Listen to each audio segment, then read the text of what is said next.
Hello, everyone. Welcome to Made to Dream. I'm your host, Maya Chanel, and here we share stories from women around the world to inspire, encourage, and empower women and young girls to dream without limitations. I have the pleasure of speaking with Miss Alexis Lenihan today, and she is a high performance coach and the COO of Goal Set Coach. So, hi, Alexis. How are you doing today? I'm wonderful. Thank you so much, Maya, for having me on today. It's awesome, and it's a pleasure to have you here and share your story. So, I want you to go ahead and open up the floor to let the audience know a little bit more about you and what you do. Absolutely. So I started out coaching about 15 years ago before, I got certified as a life coach kind of before it was really a thing. Right. I kind of always did it on the side and Mhm. made my way like I was, supposed to do. I went to university, I got my Mhm. degrees, I, started working and working up the corporate ladder. And I worked in higher education and post-secondary education. Mhm. And I did that for a number of years, and I really enjoyed it. In all honesty, I have to say I love what I did.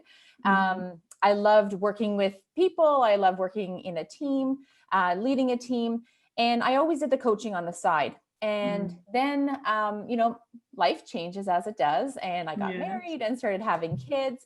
And while I always kind of did the coaching as a sort of that side hustle, it was really where my passion lied. Mhm. Whenever I did it, or whenever I, talked about and professional development, I did a lot of workshops within my corporate career.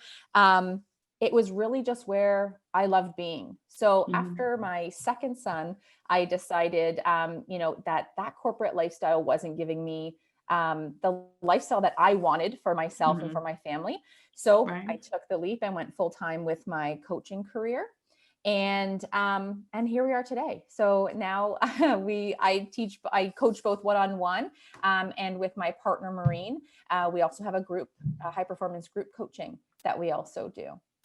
I love it. I love it. So, we've just got the backstory, and I love all of the different gems that you've mentioned in there, especially, being excited about different opportunities at different stages in your life. And I think that's very important for us to realize is that, every stage of our life is different. And it's not to say that we'll feel the same way about something at every age or every stage of our life, just the same way where styles change, our minds change, and our preferences change. So, let us know a little bit more about that, like being able to shift that mindset and being able to say, you know what, even though this is where I've become comfortable, I know that I need to make this change for myself.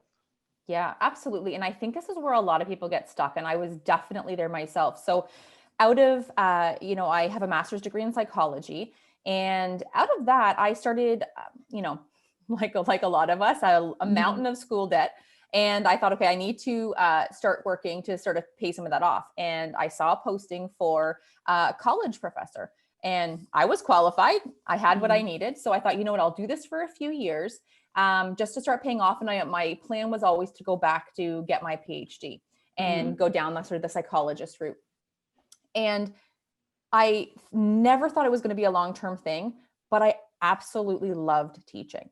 Mhm. I It was so fun to me. It was like, I mean, I was teaching psychology, so Mhm. college level. So for me, I just like that's kind of my my happy place. Like I could talk about it all day. So that was awesome. But I actually Mhm. really loved that whole classroom environment and everything. And it was so unexpected. But Mhm. in that, I was always kind of, I guess, raised and just sort of consumed that idea of you have to keep moving up the corporate ladder. Like it's not okay Right. to just stay here, keep moving. So I always had my sort of sights set on, senior management, the director level, the, campus president role. And for sure it had to do with like the status and all the Mhm. stuff, all the perks that came along with it. Right. And so I did that. And I became the director of education, and again, I truly enjoyed it, but I did really miss being in the classroom. And I found myself like popping back in to help support to help support my teachers, even though it was like filling my own selfish need of like Yes. connecting with students again.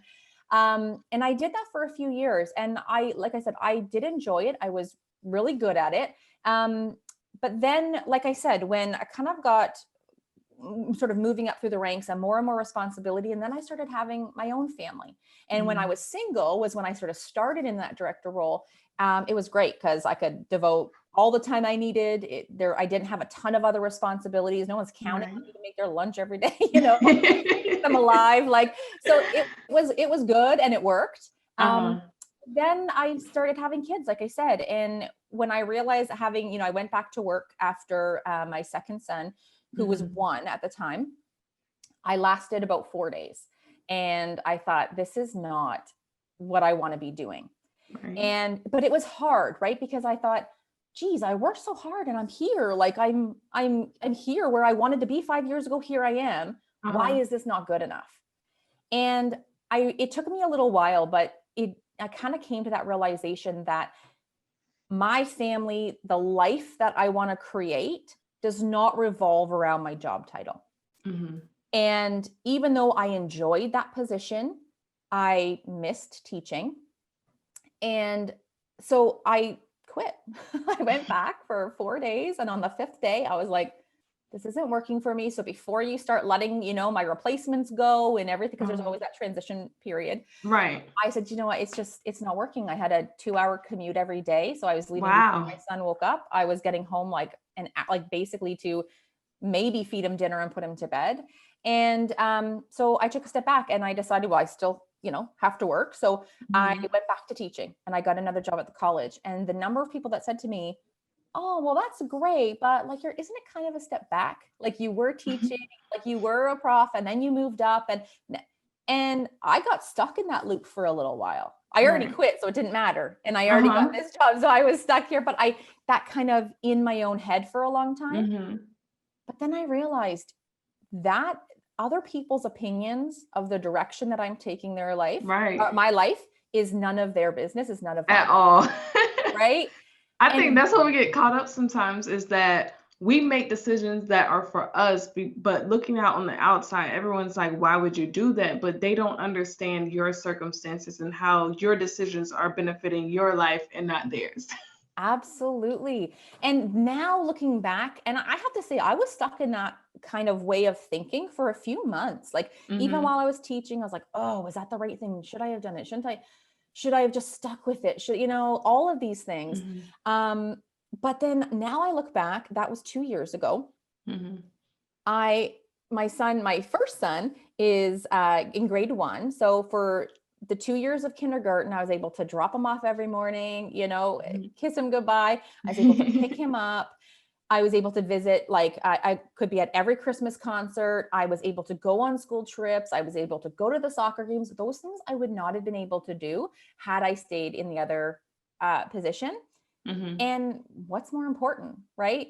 The title or all of those experiences that I've had over the last 2 years. So for me now, it's a no-brainer.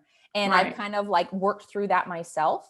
But I think it's so important to understand that just because you're good at something, or just because that was the path that you started on, doesn't necessarily mean you have to do it forever. Right. And once I understood that, my whole world opened up. So now I'm coaching more full-time. I'm still actually teaching part-time, but that's on my own schedule. So I can say yes or no to how many classes I want.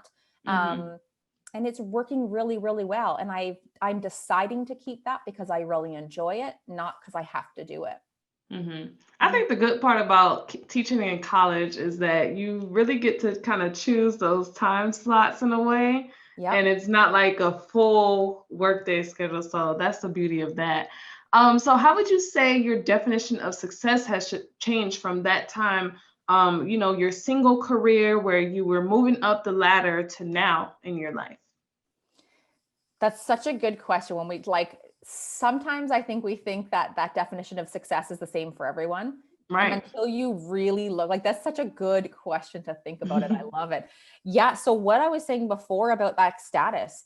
So my definition of success when I was in my 20s was once I got that title, once I was up to that pay grade, once I, had that sort of recognition, all of those things, 100%. That's what I thought in my 20s. That's just what I was supposed to do.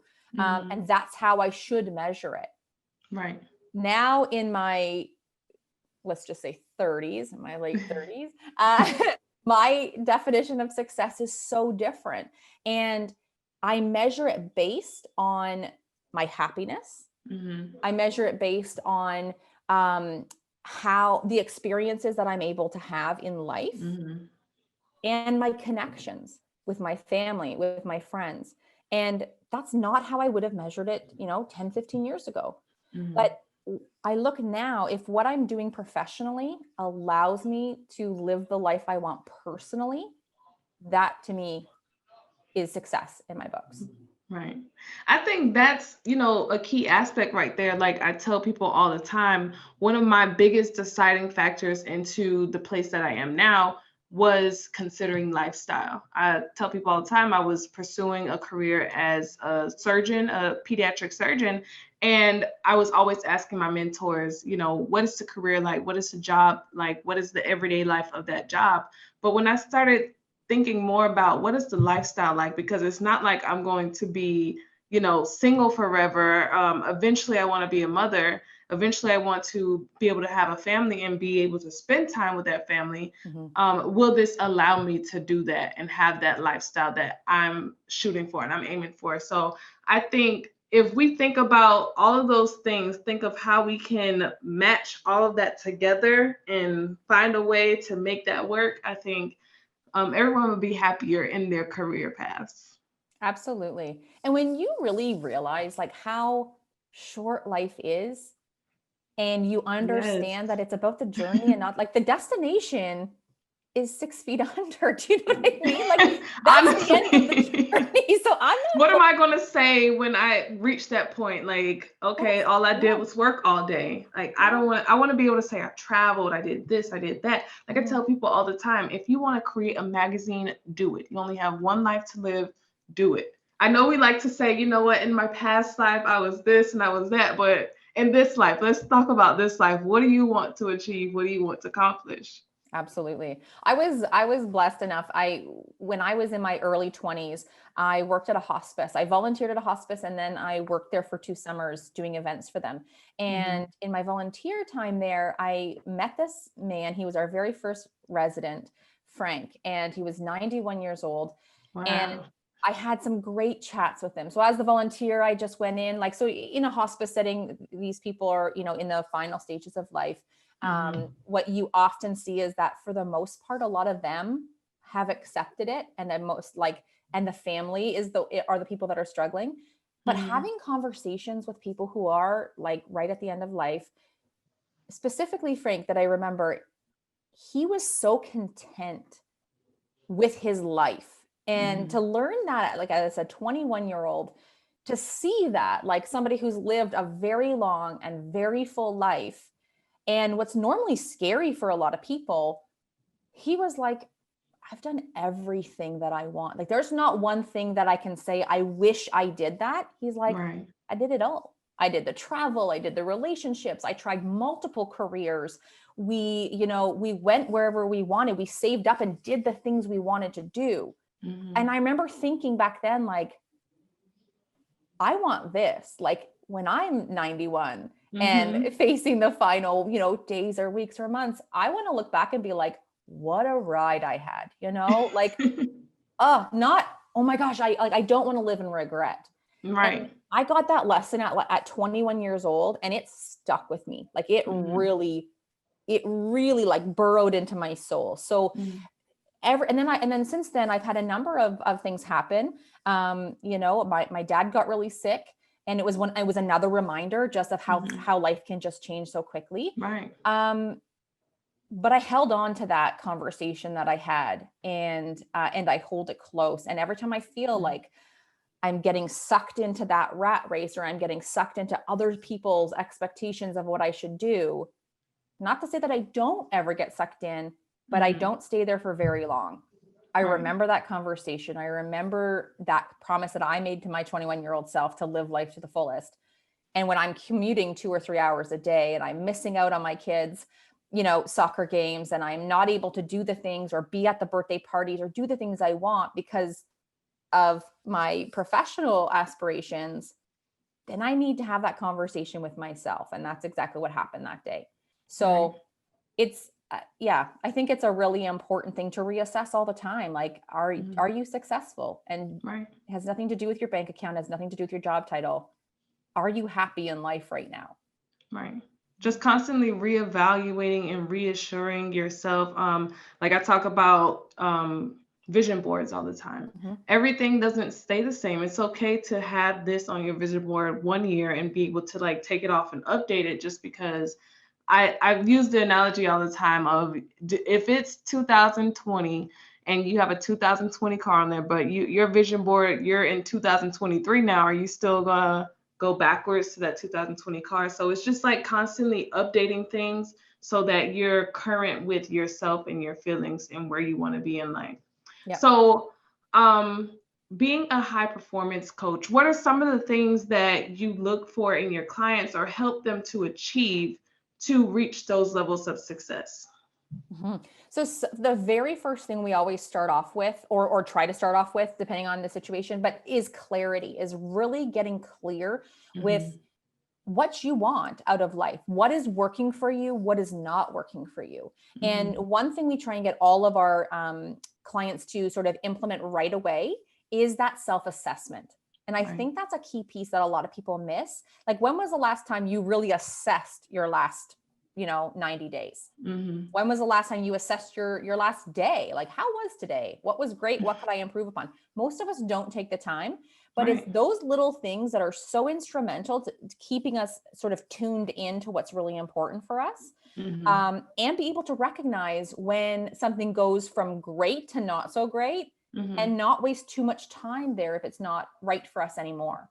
Mhm. So getting really clear on what our clients are looking for, what they want in their lives, and we touch every area. It's not just professional, it's not just, your career goals.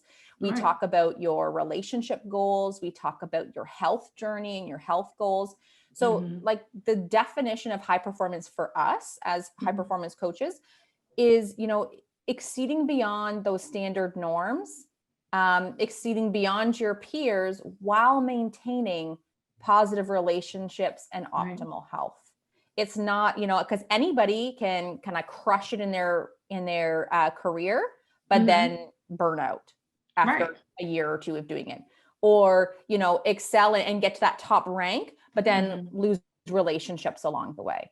And it can Mhm. be very lonely at the top if you don't have those people with you. Right. So Just finding that balance within absolutely. everything. Yeah. And like, life is busy. This year alone has been probably the most chaotic that any of us have gone through.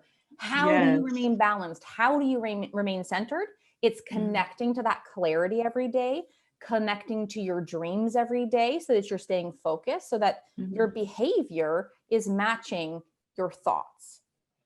Mhm. So when you have alignment every day and, like, you're thinking, okay, this is where I want to go in 5 years. I want to, I don't know, let's say you're in your 20s or your early 30s and you're like, I'm not in a relationship, but I'd like to get married. I'd like to have kids. I'd like to buy a home. Mhm. Okay. So that's your thoughts. That's what you want. Are your behaviors every single day in alignment with Right. those thoughts? Right. That's the big key factor there because a lot of people can say, "Oh, I want this, or I want this type of lifestyle. This is where I want to be." Mhm. But are you working for that? Is everything that you're doing and setting in place working towards that goal? You can say, "I want to win the lottery every day," but if you don't get up and go buy that ticket, you're not going to win the Absolutely. lottery. So that is one of my favorite, like, analogies or sayings. Yeah, Mhm. like the guy who prays to God every day, please let me win the lottery. And finally God responds and says, go buy the dang ticket. Like, 100%. Like, are you doing? And I think a lot of people, if you're feeling stuck or just like, Mhm. kind of unfulfilled, you're going through the motions, but you're not like really loving life. This is Right. a great question to get really honest with yourself and saying, are my behaviors matching my thoughts, Mhm. matching my dreams? Like, are you taking those steps towards? And I think a lot of people, if they're being really honest, is Mhm. going to answer no, right? Like, we Yeah. all have that friend who's been single forever, wants a relationship, but doesn't try any of the online dating, never goes Mhm. on that blind date anybody wants to set her up on, never wants, Right. Just sits you in the know, house and yeah, it's like, oh, they're gonna come find me. They don't even yeah, know where you live. Exactly. And if they did, that would be creepy. Yeah, you don't want them. At all. Right. But like, and we do this all the time. Like people who want to say, oh, I'm going to get fit this year. Like how many of us said, I'm going to get fit during quarantine. Mm-hmm. And then all of a sudden we're like, well, that quarantine 15 is a real thing. Were you walking every day? Were you putting nourishing foods in your body? Were you Right. getting the sleep that you need? Like, or were Mm-hmm. you binging Netflix every night until 3 a.m, right? Like, Honestly. so it's really simple, and it seems almost common sense, but as we know, like common sense is not always common practice. Mm-hmm. And so that's kind of the very first step I like to take with clients that I work with is let's get really clear on what you want. And then step 2, let's examine your behaviors. Are they in alignment with where you want to go? Right. Most definitely. I totally agree. So if you had to say one thing, I know you dropped a lot of good gems on us, different life lessons. If there was one overall message that you had to give to women and girls around the world to inspire them to dream without limitations, what would it be? I would say, and this is what I tell my own kids as well, is that try everything. Don't get stuck into one path. If I make this decision to take this job, I have to say no to everything else. Mm-hmm. If you have any remote interest in something, try it. I mean, that's how we figure out what we're good at, what we love, what we're passionate about, is trying things. Mm-hmm. I know And that. not being afraid to fail either. And it's not really failure, it's just that like, you can improve in that area. Yeah. And don't be afraid to be a quitter. This is what I say to people all the time. They're like, quit the things that are not right for you. Mm-hmm. Right. Now that's a different, I'm not saying quit things that are hard. Right. Right. We still need to do hard things. But if that Every thing, good thing comes with work. exactly. But if that thing is not right for you, Mm-hmm. drop it. Why waste more time only to find out in a year from now or 5 years from now that really wasn't what you wanted to do, didn't serve you in any way. So I would say try things. Don't ever get stuck in, you can't change your mind. Mm-hmm. Right. I hear it all the time being a college professor. I talk to people and I say, have you ever thought about going back to school? And they're like, well, I'm 50. Like, I'm too old now. It's too late now. It is never too late. No. Like, so carry that motto with you throughout life, to try different things, to have the courage to try different things, and to quit the things that aren't working for you. Yeah. That would be definitely. my best I advice. agree because sometimes we look at things that are bringing success to other people and we think, okay, let me try that. Just because it's bringing them success doesn't mean that is what's going to bring you success. You have to see what works for you specifically. We're all unique in our own way for a reason. Find your uniqueness. It's not to say don't try it and see if it works for you. Try it. If it doesn't work, then just move on to something else. And that's where that self-assessment comes in. I like to do it every single week. I look back on the week and I'm like, all right, what was awesome? What do I want to keep doing? What didn't work? And why didn't it work? Right? Was it just a bad day? Was it outside forces that I had no control over? Or was it that I've outgrown this thing? So, but if you're not always reassessing, you're not going to catch those things. And that's when the years kind of fly and you're stuck in the one thing you don't really like doing. Just because you're good at it doesn't mean you should be doing it. No, most definitely. Yeah. I agree. So I want to give you the opportunity to allow the audience to know if they want to contact you and your partner, Maureen, for services, or if they just want to follow both of your journeys, how can you do that? Absolutely. So our website is goalsetcoach.com. So that's GOALSET coach.com. You can find us. We're everywhere that you could be. We're on Instagram, we're on Facebook, we're on Twitter, we're on LinkedIn. You can follow us there on our personal pages. Mine is just Alexis.Lenihan on Instagram. We also give it, we're always kind of chatting about the different, whether it be leadership or work-life balance. We're always giving those tips on our different platforms. So you can find us pretty much anywhere by searching Goal Set Coach, and we'll pop up. I love it. I love it. Well, this conversation was amazing. So much inspiration, so much light came out of this. Thank you for being here. Thank you for being a guest and sharing your story. Absolutely. Thank you so much for having me. Thank you. So, thank everyone once again for tuning in to Made to Dream. I'm your host, Maya Chanel, and we'll see you next time.